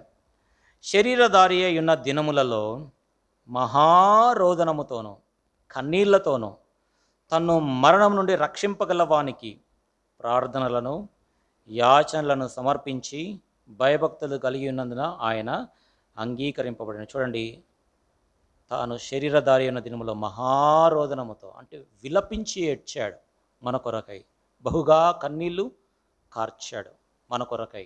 అందుకని ప్రభువైన యేసుక్రీస్తు మనము కూడా ఆ విధంగా రోధించాలని, మనం కూడా కన్నీరు కార్చాలని ఆయన కోరుతూ ఉన్నాడు. అయితే ఇంకొక సందర్భంలో కూడా ప్రభువైన యేసుక్రీస్తు తాను ఏడ్చాడు. చూడండి లూకా సువార్త 19వ అధ్యాయం, లూక్స్ గాస్పల్ చాప్టర్ 19, లూకా సువార్త 19వ అధ్యాయము 41వ వచనం. లూకా సువార్త 19:41వ వచనం. ప్రభువైన యేసుక్రీస్తు తాను సిలువ వేయబడక మునుపు యెరూషలేమునకు వచ్చినప్పుడు తాను ఏడ్చాడు. లూకా సువార్త 19:41వ వచనం. ఆయన పట్టణమునకు సమీపించినప్పుడు దానిని చూచి దాని విషయమై ఏడ్చి, నీవును ఈ దినమందైనను సమాధాన సంబంధమైన సంగతులను తెలుసుకునేడలా నీకెంతో మేలు, కానీ ఇప్పుడు అవి నీ కన్నులకు మరుగు చేయబడి ఉన్నవి. యెరూషలేం పట్టణం విషయమై, ఇశ్రాయేలు దేశం విషయమై ప్రభువైన యేసుక్రీస్తు ఆయన బహుగా రోదించాడు. ఆ గెత్సెమనే వనములో రోదించడం మాత్రమే కాదు, దానికంటే పూర్వం కూడా ప్రభువైన యేసుక్రీస్తు ఆ యెరూషలేం నిమిత్తమై బహుగా ఏడ్చాడు. ఎందుకు కారణము ఏంటి అంటే, జరగబోయేటువంటి సంగతులను ఆయన చూడగలిగాడు. ఆయనకు తెలుసు ఏమి జరగబోతుందో. ఆ యెరూషలేములో ఆ స్త్రీలు, పురుషులు, పెద్దలు, మరి ఇశ్రాయేల్ పెద్దలు, తర్వాత యవనస్తులు, కన్యకలు, వారందరూ కూడా ఏ విధంగా చంపివేయబడతారు, ఏ విధంగా చెరిపివేయబడతారు, ఏ విధంగా పిల్లలు నేలకు కొట్టబడతారు, ఏ విధంగా సంహరించబడతారు, యెరూషలేమంతా కూడా రక్తమయమైపోతుందో, ఏ విధంగా ఏరులై నదులై పారుతుందో దేవుడు ఆ ప్రభువైన యేసుక్రీస్తు ఆయన ముందుగానే చూడగలిగాడు. కాబట్టి ప్రభువైన యేసుక్రీస్తు తాను పునరుద్ధరణైన తర్వాత కొన్ని సంవత్సరాల తర్వాత ఏం జరిగిందో మనకు తెలుసు. మరి రోమా సైనికులు వచ్చేసి, రోమా ప్రభుత్వం వారు వచ్చేసి ఆ యెరూషలేముని ఎంత చిత్రవద చేసినారో, మారణకాండ సృష్టించారు. యెరూషలేం వీధుల్లో రక్తము, పరిశుద్ధుల యొక్క రక్తము బహుఘోరముగా కార్చబడింది. ఆ దినాల్లో అనేకులు, మరి ప్రపంచమంతటా కూడా యూదులు చెదిరిపోయినారు. మన యొక్క దేశంలోనికి వచ్చారు, మన భారతదేశంలోనికి, మన ఆంధ్రప్రదేశ్లోనికి, తెలంగాణలోనికి, అనేక ప్రాంతాల్లోనికి వారు చెల్లా చెదురుగా వారు వెళ్ళిపోయారు. ఆ దినమున జరిగినటువంటి వధ, దాదాపు క్రీస్తు 70వ సంవత్సరంలో జరిగినటువంటి వధ. కాబట్టి ప్రభువైన యేసుక్రీస్తు ముందుగానే చూడగలిగాడు. అందునిమిత్తమే ఆయన ఏడ్చాడు. ఎందుకంటే వారికి మారు మనసు లేదు, రక్షణ లేదు. వీని రక్తము మా మీదను మా పిల్లల మీదను ఉండునుగాక అని వారు పలికారు. కాబట్టి అందుకనే ప్రభువైన యేసుక్రీస్తు మరి వారి కొరకే ఏడ్చాడు. అందుకనే చూడండి 43వ వచనంలో జరగబోయేటువంటి సంగతి గురించి మాట్లాడతాడు. లూకా సువార్త 19వ అధ్యాయము 43వ వచనం. ప్రభు నిన్ను దర్శించిన కాలము నీవు ఎరగకుంటేవి గనుక నీ శత్రువులు నీ చుట్టూ గట్టు కట్టి ముట్టడి వేసి అన్ని ప్రక్కలను నిన్ను అరికట్టి నీలో ఉన్న నీ పిల్లలతో కూడా నిన్ను నేల కలిపి నీలో రాతి మీద రాయి నిలిచి ఉండనియని దినములు వచ్చినని చెప్పాను. కాబట్టి యెరూషలేములో జరగబోయేటువంటి చిత్రవధ, మరణకాండ, ఆ యెరూషలేము పట్టణము సంపూర్తిగా ఏ విధంగా రాతి మీద రాయి నిలవకుండా కూలద్రోయబడుతుందో, యెరూషలేములో ఉన్నటువంటి దేవాలయం సైతం కూలద్రోయబడుతుందో అన్నీ చూశాడు. తర్వాత అక్కడ రాయబడింది, నీలో ఉన్న నీ పిల్లలతో కూడా నిన్ను నేల కలిపి. కాబట్టి అనేక మంది మరణించనే ఉన్నారనేది ప్రభువైన యేసుక్రీస్తు చూచాడు. దాని నిమిత్తమై ప్రభువైన యేసుక్రీస్తు ఏడ్చాడు. తర్వాత మత్తయి సువార్తలో కూడా అక్కడ ఏడ్చాడు అనేటువంటి మాట రాయిపోయినప్పటికీ, అంటే ఇక్కడ యెరూషలేము విషయమై ఏ విధంగా ఏడ్చాడో ఇక్కడ లూకా సువార్త కొన్ని విషయాలు వ్రాయబడలేదు, కానీ మత్తయి సువార్తలో మనం చూసాం. చూడండి, మత్తయి సువార్త 23వ అధ్యాయం. మత్తయి సువార్త 23వ అధ్యాయము 37వ వచనము. అక్కడ ప్రభువైన యేసుక్రీస్తు అంటాడు, యెరూషలేమా యెరూషలేమా, ప్రవక్తలను చంపుచును, నీ యొద్దకు పంపబడిన వారిని రాళ్లతో కొట్టుచును ఉండుదానా, కోడి తన పిల్లలను రెక్కల క్రింది ఎలాగూ చేర్చుకున్నో అలాగే నిన్నును నీ పిల్లలను ఎన్నో మార్లు చేర్చుకున్న వాళ్ళు ఏంటండి, కానీ మీరు వల్లకపోతిరి. కాబట్టి ప్రభువైన యేసుక్రీస్తు స్వార్థ ప్రకటించాడు, కానీ చాలామంది రక్షణ పొందలేదు, అనేకులు రక్షణ పొందలేదు, కొద్దిమంది మాత్రమే రక్షణ పొందారు. అందుకనే యెరూషలేమా యెరూషలేమా అంటే ఆ యెరూషలేం పట్టణాన్ని చూచి ఏడ్చాడు అని లూకా సువార్తలో మనం చూసాం. ఇక్కడ ఏడ్చాడనేటువంటి పదం రాయబడకపోయినప్పటికీ అక్కడ కన్నీరు గారుస్తూ, విలపించి, రోధిస్తూ ఈ మాటలు పలికాడు. యెరూషలేమా యెరూషలేమా అని 2 పర్యాయములు ఆయన కేకలు వేస్తూ, అంటే ఎంతో రోదనముతో దుఃఖిస్తూ ఈ మాటలు తాను పలికాడు. కాబట్టి ప్రభువైన యేసుక్రీస్తు ఇశ్రాయేల్ ప్రజల నిమిత్తమై, వారి యొక్క రక్షణ నిమిత్తమై, మారు మనసు నిమిత్తమై ప్రభువైన యేసుక్రీస్తు తాను కన్నీరు గార్చాడు. అందుకనే ప్రభువైన యేసుక్రీస్తు తాను సిలువ వేయబడేటువంటి సందర్భంలో ఆయన అంటాడు, చాలామంది ప్రభువైన యేసుక్రీస్తును చూచి ఆయన వెంట వస్తూ మరి విలపించి ఏడుస్తూ ఉండినారు. ఆ సందర్భంలో ప్రభువైన యేసుక్రీస్తు అంటాడు, చూడండి, లూకా సువార్త 23వ అధ్యాయం 27వ వచనం. లూకా సువార్త 23:27వ వచనము. గొప్ప జనసమూహమును ఆయన గూర్చి రొమ్ము కొట్టుకొనుచు దుఃఖించుచున్న చాలామంది స్త్రీలను ఆయన వెంబడించిరి. 28వ వచనము. యేసు వారి వైపు తిరిగి, యెరూషలేము కుమార్తెలారా, నా నిమిత్తము ఏడవకుడి, మీ నిమిత్తమును మీ పిల్లల నిమిత్తమును ఏడువుడి. కాబట్టి ప్రభువైన యేసుక్రీస్తు మనలో ప్రతి ఒక్కరి కొరకు ఆయన ఏడ్చాడు, కన్నీరు గార్చాడు, మహారోదనము, చింతాక్రాంతుడయ్యాడు. మనలో ప్రతి ఒక్కరి కొరకై, అందరి కొరకై ఆయన బహుగా రోధించాడు. మన యొక్క రక్షణార్థమై, మారు మనసు కొరకై ఆయన రోధించాడు. అయితే చాలామంది ప్రభువైన యేసుక్రీస్తు శిలువ శ్రమలు చూచి రొమ్ములు కొట్టుకున్నారు, గుండెలు బాదుకుంటూ ఉండినారు.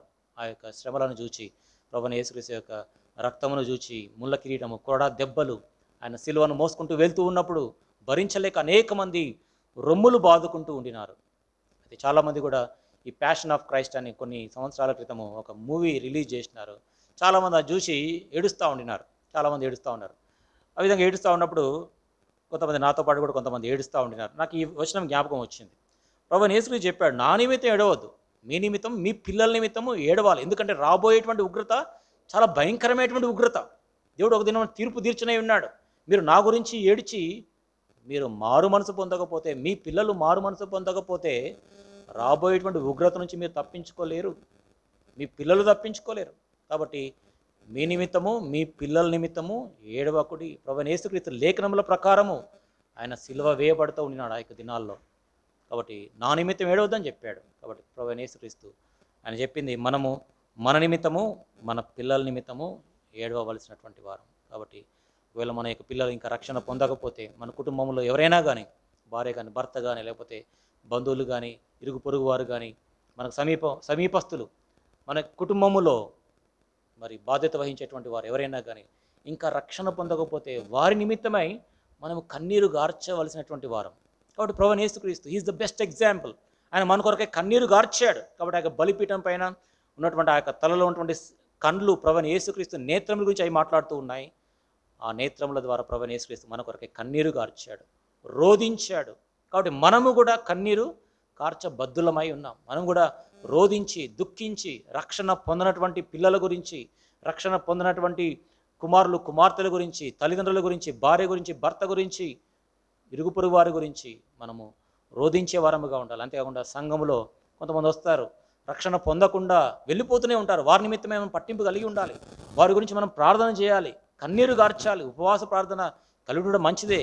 అదే సమయంలో కన్నీరు గారుస్తూ ప్రార్థన చేయడం కూడా చాలా ప్రాముఖ్యమైనది. వారి యొక్క రక్షణార్థమై మనం కన్నీరు గార్చుతూ ప్రార్థన చేయాలి. ప్రాముఖ్యంగా సంఘ పెద్దలకు గురుతరమైనటువంటి బాధ్యత వీరి విషయమై ఇవ్వబడింది. ఎందుకంటే సంఘానికి వచ్చేటువంటి ప్రతి ఒక్కరి విషయమై సంఘ పెద్దలు ఒక దినమున ప్రభునకు లెక్క చెప్పవలసినటువంటి వారు. చూడండి, హెబ్రీ పత్రిక 13వ అధ్యాయం, Hebrews chapter 13 and verse 17. Hebrew పత్రిక 13వ అధ్యాయము 15వ వచనము. మీ పైని నాయకులుగా ఉన్నవారు లెక్క ఒప్ప చెప్పవలసిన వారి వలె మీ ఆత్మలను కాయుచున్నారు. వారు దుఃఖముతో ఆ పని చేసినట్లా మీకు నిష్ప్రయోజనం గనుక దుఃఖముతో గాక ఆనందము చేసిన వారి మాట విని వారికి లోబడి ఉండి. చూడండి, ఇక్కడ మీ పైన నాయకులుగా ఉన్నవారు లెక్క ఒప్ప చెప్పవలసిన వారి వలె మీ ఆత్మలను కాయుచున్నారు. అంటే సంఘంలో ఉన్నటువంటి ప్రతి ఒక్కరి విషయమై నాయకులు, సంఘంలో ఉన్నటువంటి నాయకులు, పెద్దలైనటువంటి వారు వారి నిమిత్తమై లెక్క చెప్పవలసినటువంటి వారు. కాబట్టి పెద్దలకు గురుతరమైనటువంటి బాధ్యత ఉంది. కాబట్టి వారి నిమిత్తమై కన్నీరు గారుస్తూ వారి గురించి ప్రార్థన చేయాలి, వారిని పరామర్శించాలి. నేటి దినాల్లో మరి పాత దినాల్లో అయితే మరి హౌస్ విజిటింగ్ ఉండేటువంటిది, ఇండ్లను దర్శించేటువంటి వారు ఒకవేళ ఆదివారం రాకపోతే ఖచ్చితంగా మరి దర్శించేటువంటి వారు. పాత దినాల్లో నేను పాల్వంచలో ఉండేటువంటి వాడిని చిన్నప్పుడు, గాడ్ సర్వెంట్ ఉండేటువంటి వాడు. ఒకవేళ ఆదివారం ఒకవేళ మేము రాకపోతే, మేము ఊరికి వెళ్ళి ఎప్పుడో వెళ్ళేటువంటి వారము ఖచ్చితంగా. ఒకవేళ రాకపోతే ఇమ్మీడియట్ నెక్స్ట్ డేనే సోమవారమే ఇంట్లో వచ్చేవాడు దైవ సేవకుడు. వచ్చి ఎందుకు రాలేదు, కారణం ఏంటి, ఏమన్నా ఆరోగ్యం బాగాలేదా, ఏంటి మీ సమస్య ఏంటి అని తెలుసుకునేటువంటి వాడు. ఆ విధంగా మా ఇంటికి కాదు, అందరి ఇంట్లోకి కూడా ఆ విధంగా వెళ్ళేటువంటి వాడు. ప్రతి ఒక్కరిని గుర్తుపెట్టుకునేవాడు. ఒక్క దైవ సేవకుని మాత్రం ఆ విధంగా చూడగలిగాను, ఒకరిద్దరు అంతే, హార్డ్లీ. తర్వాత వచ్చేటువంటి దైవ సేవకుల్లో ఆ విధంగా దర్శించినట్లుగా నాకు గుర్తులేదు. ఆ దినాల్లో, పాత దినాల్లో ఆ విధంగా అట్లాంటి ఉజ్జీవము, రోషము ఉండేటువంటిది. అయితే ఈ దినాల్లో ఇండ్లను దర్శించేటువంటి ఇది, ఆ తత్వం అనేటువంటిది మెల్లిమెల్లిగా సన్నగిల్లిపోతూ ఉంది. కాబట్టి ఆ దినాల్లో ఎందుకు వారు ఏ విధంగా దర్శించేవారంటే, ఆ ఆత్మల విషయం ఒక దినం వారు లెక్క అప్పగించాలి. ఎందుకు రాలేదు, కారణం ఏంటి, బహుశా వారికి బాగాలేదేమో, ఆసుపత్రిలో ఉన్నారేమో, వారు ఇట్లాంటి సమస్యలు ఉన్నారో, లేకపోతే లోకంలో కలిసిపోయినారేమో, లోక సహవాసం చేస్తున్నారేమో అని మరి విషయాలు తెలుసుకొని ప్రార్థన చేసి మీరు తప్పకుండా రావాలని వారిని పరామర్శించి, వారిని ఆదరించి, వారి యొక్క సమస్యలు కనుక్కొని తెలుసుకొని వారు ఆ విధంగా ప్రార్థన చేసేటువంటి, ఆ విధంగా ఆదరించేటువంటి వారు. కాబట్టి మరి సంఘ నాయకులకు గురుతరమైనటువంటి బాధ్యత. అంతేకాకుండా విశ్వాసులు కూడా, సహపాఠి విశ్వాసులకు కూడా ఇట్లాంటి బాధ్యత ఇవ్వబడి ఉంది. కొత్తగా ఎవరైనా వచ్చినట్లయితే వారిని పరామర్శించడం, వారిని తెలుసుకోవడం, వారి యొక్క సమస్యలు తెలుసుకోవడము, అవసరమైతే వారి యొక్క ఇండ్లకు వెళ్ళి దర్శించడము. అనేక దినాలుగా, అనేక నెలలుగా వస్తూ ఉంటారు, కొంతమంది సంవత్సరాలుగా వస్తూ ఉంటారు, వారు రక్షణ పొందకుండా ఉంటారు, వస్తూ ఉంటారు, వెళ్ళిపోతూ ఉంటారు. కొంతమంది ప్రభు యొక్క బలిలో పాల్పుచ్చుకోరు. వారి గురించి కూడా మనం కౌన్సిలింగ్ ఇవ్వవలసినటువంటి వారు. కౌన్సిలింగ్ ఇవ్వాలి. ఎందుకు, కారణం ఏంటి, ఎందుకు పాల్పుచ్చుకోవట్లేదు, సరే ఒక వారం అంటే ఓకే, ఒక నెల రోజులు అంటే ఓకే, ఎందుకు మిగతా వారాల్లో పాల్పుచ్చుకోవట్లేదు, కారణం ఏంటి? కాబట్టి వారి గురించి కౌన్సిలింగ్ ఇవ్వాల్సినటువంటి వారముగా ఉన్నాం. కాబట్టి నాయకులైనటువంటి వారు లెక్క అప్పగలిగినటువంటి వారు.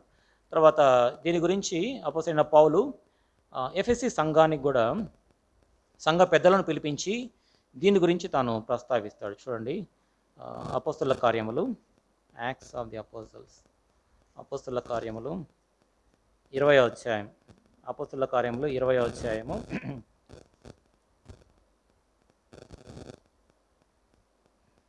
31వ వచనం. అపోస్తలుల కార్యములు 20వ అధ్యాయం 31వ వచనం. కావున నేను 3 సంవత్సరములు రాత్రింబగళ్ళు కన్నీళ్లు విడిచి, చూడండి, మొట్టమొదట మనకు మాదిరికరము ప్రభువైన యేసుక్రీస్తు. ఆయన మహారోదనముతో కన్నీళ్లు గారుస్తూ ఆయన ప్రార్థన చేశాడు మన కొరకై, సంగమ కొరకై.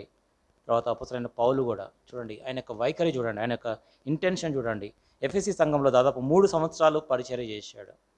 ఎట్లా చేశాడు? 31వ వచనంలో, అపోస్తలుల కార్యములు 20వ అధ్యాయం 31వ వచనంలో, కావున నేను 3 సంవత్సరం రాత్రింబగళ్ళు కన్నీళ్లు విడిచుచు తన యొక్క నేత్రములను ఆ విధంగా దేవుని కొరకై సమర్పించుకున్నాడు. కాబట్టి మన యొక్క నేత్రములను కూడా ప్రభు కొరకై ఆ విధంగా కన్నీరు గార్చుట కొరకై, రక్షణార్థమై, అనేకుల ఆత్మల రక్షణ కొరకై మనము కన్నీరు కార్చబద్దులమై ఉన్నాం. అపోస్తలుడైన పౌలు ఆ విధంగా చేశాడు. అందుకని అపోస్తలుడైన పౌలు అంటాడు, నేను క్రీస్తును పోలి నడుచుకొంచున్నట్లుగా మీరును నన్ను పోలి నడుచుకోండి అంటాడు. How dare! కారణం ఏంటంటే క్రీస్తును పోలి తాను నడుచుకున్నాడు. క్రీస్తు ఏ విధంగా కన్నీరు గార్చాడు, క్రీస్తు ఏ విధంగా శ్రమపడ్డాడో ఆ విధంగా పౌలు శ్రమపడ్డాడు, కన్నీరు గార్చాడు. చూడండి, 3 సంవత్సరాలు రాత్రింబగళ్ళు, సంవత్సరానికి 360 దినాలు, 360 దినాలు ఇంటూ 3, అన్ని దినాలు రాత్రింబగళ్ళు కన్నీరు గారుస్తూ ఉండినాడు. కాబట్టి ఇట్లాంటి దైవ సేవకులు, ఇట్లాంటి సంఘ పెద్దలు, ఇట్లాంటి విశ్వాసులు సంఘానికి చాలా అవసరమై ఉన్నారు, కన్నీరు గార్చేటువంటి వారు రక్షణార్థమై. కాబట్టి దాని కొరకై మన యొక్క నేత్రములను ప్రభునకు సమర్పించుకున్న బద్దులమై మనము ఉన్నాం. అపొస్తలుడైన పౌలు రాత్రింబగళ్ళు కన్నీళ్లు విడుచుచు ప్రతి మనుషునికి, ఎవ్రీ మ్యాన్, సంఘానికి వెళ్ళినప్పుడు 1000 మంది ఉన్నారేమో, ప్రతి ఒక్కరి విషయం పట్టింపు కలిగి ఉన్నాడు. ప్రతి మనుషునికి అంట, సంఘ పెద్దలకు కాదు. అక్కడ పరిచారకులు ఉన్నారు, చాలామంది బిషప్స్ ఉంటారు, పేరుగాంచినటువంటి వారు ఉంటారు. వారి విషయం గురించి ఆయన మాట్లాడలేదు, కానీ ప్రతి మనుషుని విషయమై తను ఎంత పట్టింపు బాధ్యత తాను కలిగి ఉన్నాడు. ఎందుకంటే ఉదయం వీరందరి గురించి నేను లెక్క అప్పగించాలి, తాను ఎరిగినటువంటి వాడు. అందుకనే ప్రతి వారి విషయమై తాను మరి ప్రార్థన చేశాడు. తర్వాత అందుకనే 26వ వచనంలో అంటాడు చూడండి, 26వ వచనంలో, కాబట్టి మీలో ఎవరి నాశనం విషయమైనను నేను దోషిని కానని నేడు మిమ్మును సాక్ష్యము పెట్టుచున్నాను. అంటే ఎవ్వరు కూడా నశించుట దేవుని ఇష్టము కాదు, పౌలు యొక్క ఇష్టం కూడా కాదు. సంఘానికి ఎవరైతే వస్తున్నారో వారందరూ కూడా రక్షణ పొందాలి, మారు మనసు పొందాలి అని కన్నీరు గార్చేవాడు. అంతేకాదు, తర్వాత ఒక ఫిలిప్పీ పత్రికలో కూడా రక్షణ పొందనటువంటి వారి విషయమై కన్నీరు గార్చాడు. చూడండి, ఫిలిప్పీ పత్రిక 3వ అధ్యాయం, Philippians chapter 3 and verse 18. Philippi పత్రిక 3వ అధ్యాయము 18వ వచనము, అనేకులు క్రీస్తు శిలువకు శత్రువులుగా నడుచుకొనుచున్నారు, వీరిని గూర్చి మీతో అనేక పర్యాయములు చెప్పి ఇప్పుడును ఏం చేస్తున్నాడండి, ఏడుస్తూ ఉన్నాడు. ఎవరి విషయం ఏడుస్తున్నాడండి? రక్షణ పొందిన వారి గురించి కాదు, మారుమనసు పొందిన వారి గురించి కాదు, ఈ సంఘస్థుల గురించి ఏడవట్లే.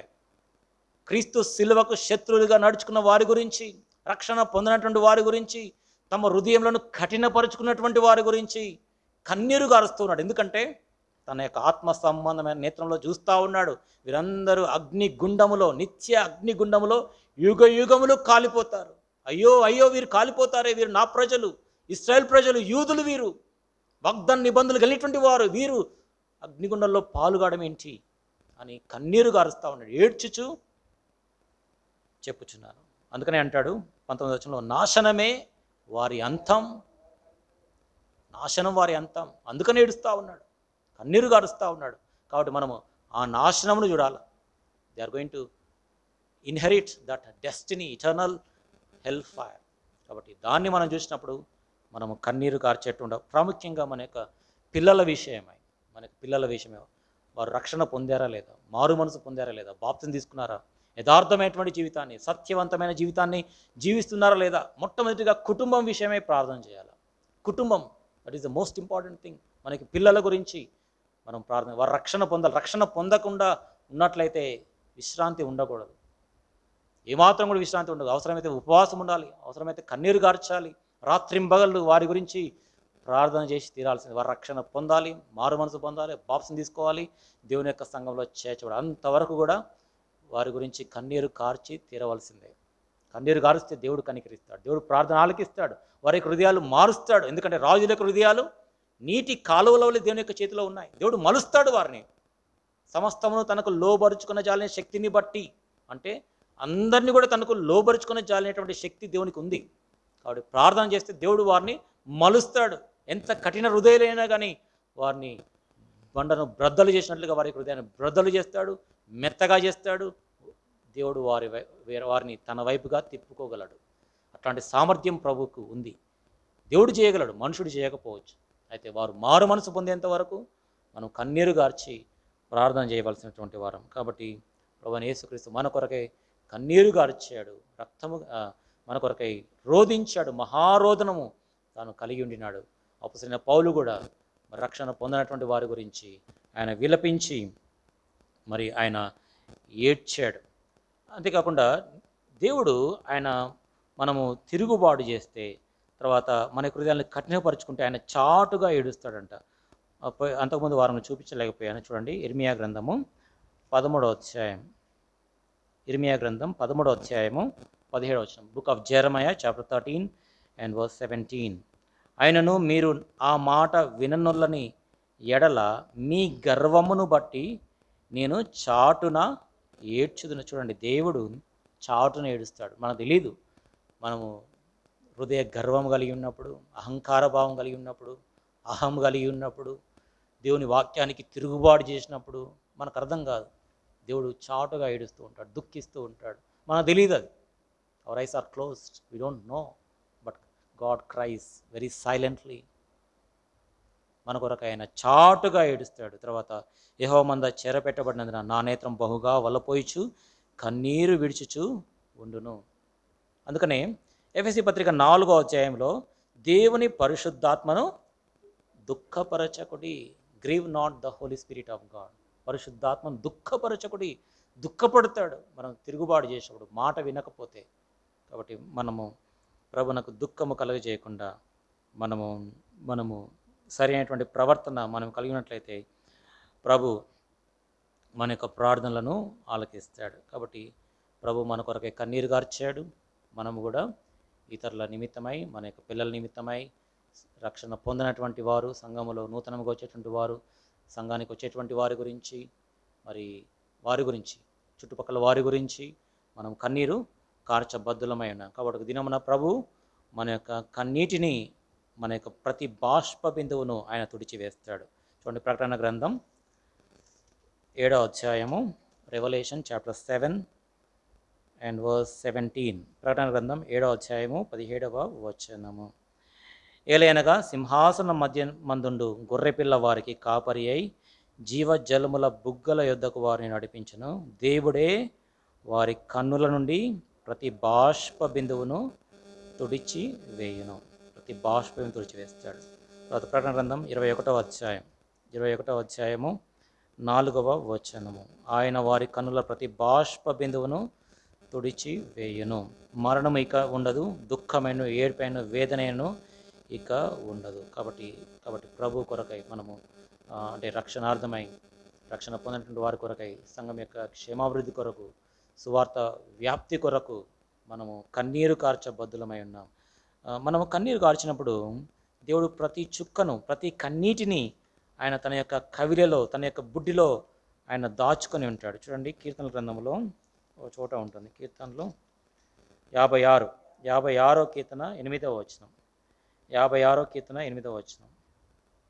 నా సంచారములను నీవు లెక్కించి ఉన్నావు, నా కన్నీళ్ళు నీ బుడ్డిలో నుంచబడి ఉన్నవి కదా, అవి నీ కవిలలో కనబడును కదా. అంటే పుస్తకములో దేవుడు రాస్తాడు. మనము కన్నీరు కార్చే ప్రతి కన్నీరు విషయమై ఒక పుస్తకం దేవుడు పెడతాడు. He writes every tear of our eyes. ప్రతి ఒక్క కన్నీరు ఎప్పుడెప్పుడు గార్చాము, ఎంత కన్నీరు గార్చాము, దాన్ని ప్రభు ఒక పుస్తకంలో రాసి నిత్యత్వం వరకు దాన్ని మన కొరకే పెడతాడు. తర్వాత నా కన్నీలో నీ బుడ్డిలో, అంటే in a bottle, he preserves our tears in a bottle. ఆయన మన యొక్క కన్నీటిని వృధాగా పోనీయడు. ఆ కన్నీటిని ఎంత కన్నీరు కార్చామో ఆ విధంగా దేవుడు ఈ యొక్క బుడ్డిలో అట్లా పెట్టేస్తాడు. ఆ విధంగా మన కొరకై జ్ఞాపకార్థమై, పరలోకంలో మన కొరకై దాన్ని జ్ఞాపకార్థం ఆయన పెడతాడు. పుస్తకంలో రాయడం మాత్రమే కాకుండా ఆ యొక్క కన్నీటిని కూడా ఆయన సమకూర్చి తన కవిలలో ఒక బాటిల్లో ఆయన భద్రపరుస్తాడు. కాబట్టి ఈ దినమున కన్నీటి, మన యొక్క నేత్రముల విషయమై ఏమి చేయాలో మనం చూసాము. 2 ప్రాముఖ్యమైన విషయాలు ఈ యొక్క దినమున మనం చూసాము. మన కన్నుల ఎదుట ఏ దుష్కార్యమును ఉంచుకొనకూడదు. తర్వాత మనం కన్నీరు గార్చి ప్రార్థన చేయవలసిన వారముగా ఉన్నాం. కాబట్టి మనము గువ్వ కన్నులు కలిగి ఉండాలి. మన కన్నులతో నిబంధన చేయాలి. ఎల్లప్పుడూ మనం దేవుని కొరకై కనిపెట్టుకోవాలి. నీతి సూర్యుని వైపు మనం చూస్తూ ఉండాలి. ఏ దుష్కార్యమును మన ఎదుట ఉంచుకొనకూడదు. మనం కన్నీరు గారుస్తూ ప్రభువునకు మనము ప్రార్థన చేయబద్దులమై ఉన్నాం. ప్రభువైన యేసుక్రీస్తు మన కొరకే కన్నీరు గార్చాడు. అపొస్తలుడైన పౌలు అక్కడ ఉన్నటువంటి రక్షణ పొందినటువంటి వారి గురించి రాత్రింబగళ్ళు కన్నీళ్లు గార్చి ప్రార్థన చేశాడు. కాబట్టి మనకు కూడా బాధ్యత ఉంది. మనం కూడా మన యొక్క కుటుంబస్తుల కొరకై ప్రాముఖ్యంగా, అది మొట్టమొదటి ప్రయారిటీ. తర్వాత రక్షణ పొందినటువంటి మన సమీప బంధువుల గురించి, సంఘములో అనేక మంది వస్తుంటారు, వచ్చి వెళ్ళిపోతూ ఉంటారు రక్షణ పొందకుండా. వారి గురించి మనం పరామర్శించి, వారితో మాట్లాడి, వారి కౌన్సిలింగ్ ఇచ్చి, అవసరమైతే వారి ఇంటిని దర్శించి, వారికి సమస్యలు తెలుసుకొని మనం ప్రార్థన చేసినట్లయితే ఒక దినం ప్రభు మన యొక్క కన్నీటిని సంపూర్తిగా తుడిచివేయడం మాత్రమే కాదు, కానీ ఆ కన్నీటిని భద్రపరిచి ఆయన ఒక బాటిల్లో ఉంచుతాడు. తర్వాత పుస్తకంలో కూడా ఆయన చిరకాలము వ్రాయించి పెడతాడు. ఈ వచనం చదువుకొని ప్రార్థన చేసుకుందాం. Leviticus chapter 1 and verse 8. లేవియాకాండం 1వ అధ్యాయము 8వ వచనం చదువుకొని ప్రార్థన చేసుకుందాం. లేవియాకాండం 1:8.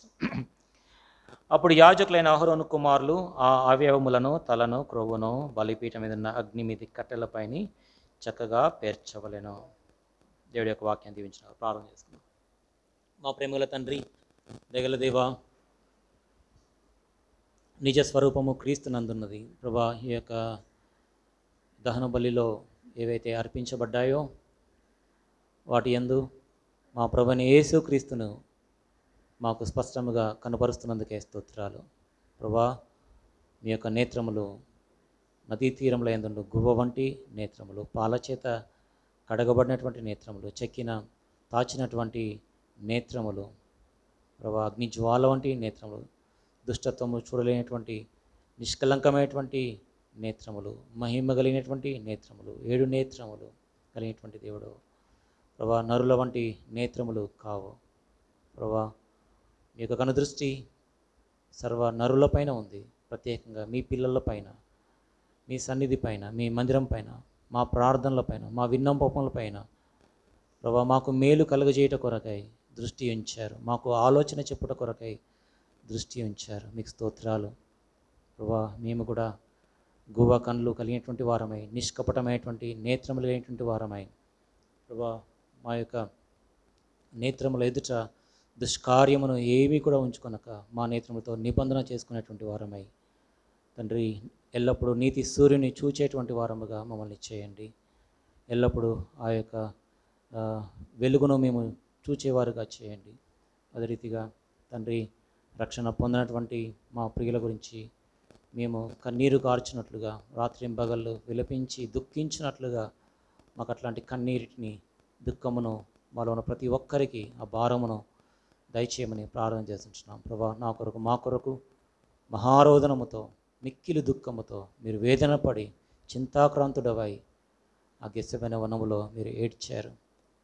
నా కొరకు మీరు ఏడవకుడి, మీ కొరకును మీ పిల్లల కొరకును ఏడువుడి అని మీరు సెలవిచ్చారు. ఎంత సత్యము తండ్రి. ప్రభా, నేడు మా వ్యక్తిగత జీవితం గురించి ప్రభా, మా కుటుంబం గురించి, సంఘం గురించి ప్రభా, మా యొక్క గుండెలు బాదుకొని దుఃఖించవలసినటువంటి వారము తండ్రి. కలగబోయేటువంటి నష్టం ఎంతో భయంకరమైనటువంటిది ప్రభా. మేము బహు జాగ్రత్త కలిగి ప్రభా, మిమ్మును పోలి నడుచుకున్నట్లుగా కృపను అనుగ్రహించండి ప్రభా. యొక్క లోతైన సత్యాలను మాకు బయలుపరిచినందుకే స్తోత్రాలు. మేము విని వదిలివేయకుండా మా హృదయాల్లో పదిలపరుచుకొని ప్రభా, యథార్థంగా మేము ముందు కొనసాగుటకు సహాయం అనుగ్రహించండి. చేరి వచ్చిన బిడ్డలందరినీ బట్టి మీకు స్తుతులు చెల్లించుకుంటున్నాం. వారి యొక్క కళను తీర్చండి, వారికి రావాల్సిన దీవెన ప్రతిఫలమును మీరు దయచేయండి. మాకు తెలియకుండా ఎవరైతే అక్కడలో ఉన్నారో ప్రభా, అనారోగ్యంగా ఉన్నారో వారిని మీరే ముట్టి స్వస్థపరిచి ఆరోగ్యము దయచేయండి. సంఘంలో ఇంకా రక్షణ పొందినటువంటి ఆత్మల గురించి ప్రార్థన చేస్తున్నాం, యవనస్తుల గురించి, యవనస్తుల గురించి, చిన్నపిల్లల గురించి ప్రార్థన చేస్తున్నాం. అనేక దినాలుగా, అనేక సంవత్సరాలుగా ఎవరైతే వచ్చి ఇంకా రక్షణ పొందకుండా ఉన్నారో వారి నిమిత్తం ప్రత్యేకంగా ప్రార్థన చేస్తున్నాం. వారి రక్షణ నిశ్చయిత కలిగినట్లుగా సహాయం అనుగ్రహించండి ప్రభా. ఇళ్లను ప్రభా మరి నాయకులు దర్శించినట్లుగా ప్రభా కృపను అనుగ్రహించండి. మీ సహాయంను కోరుకుంటూ మా యొక్క ఇంట్లోకి మేము వెలుచుండగా దీవెనలతో మమ్మల్ని పంపించమని మీ కృపగల హస్తాలకు మమ్మల్ని అప్పగించుకుంటూ మా ప్రభువుని ప్రియరక్షకుడైన యేసుక్రీస్తు వారి నామముపేట ప్రార్థించి వేడుకొనుచున్నాము తండ్రి, ఆమేన్. మనలో కార్యసాధకమైన తన శక్తి చొప్పున మనం అడుగు వాటన్నిటికంటే, ఊహించు వాటన్నిటికంటే అత్యధికముగా చేస్తున్న దేవునికి క్రీస్తు యేసు మూలముగా సంఘంలో తరతరములు సదాకాలము మహిమ కలుగును గాక, ఆమేన్.